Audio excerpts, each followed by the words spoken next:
Well, when you think about the opportunities and risks with bonds, what you need to understand is they are a relatively simple asset class. Government bond yields and interest rates follow the rate of change in growth and inflation.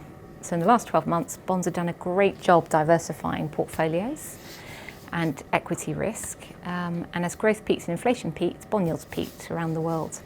So going forward from here into 2020, the question is now whether we are bottoming out in terms of the decline in economic growth and inflation. So that is a debate that's been happening since September. There are initial signs that the manufacturing cycle may be bottoming and that rate of change in growth and inflation may begin to pick up, in which case bonds will have a tough time, as you would expect. As I said, they're a simple asset class and they diversify a portfolio because they react to the rate of change in economic growth and inflation. We actually had a non-consensual view on bond yields and interest rates. We thought they would stay low for a very long period of time. We never agreed with the consensus that bond yields and bond markets were a bubble. And 2019 has confirmed that. If anything, consensus has come around to our view.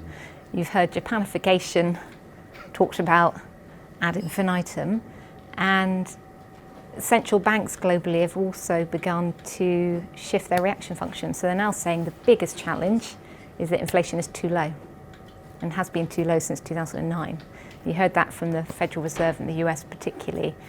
Very different to 18 months ago when they thought inflation taking off would be the biggest challenge. But it is interesting that consensus has now come round to our view of the world.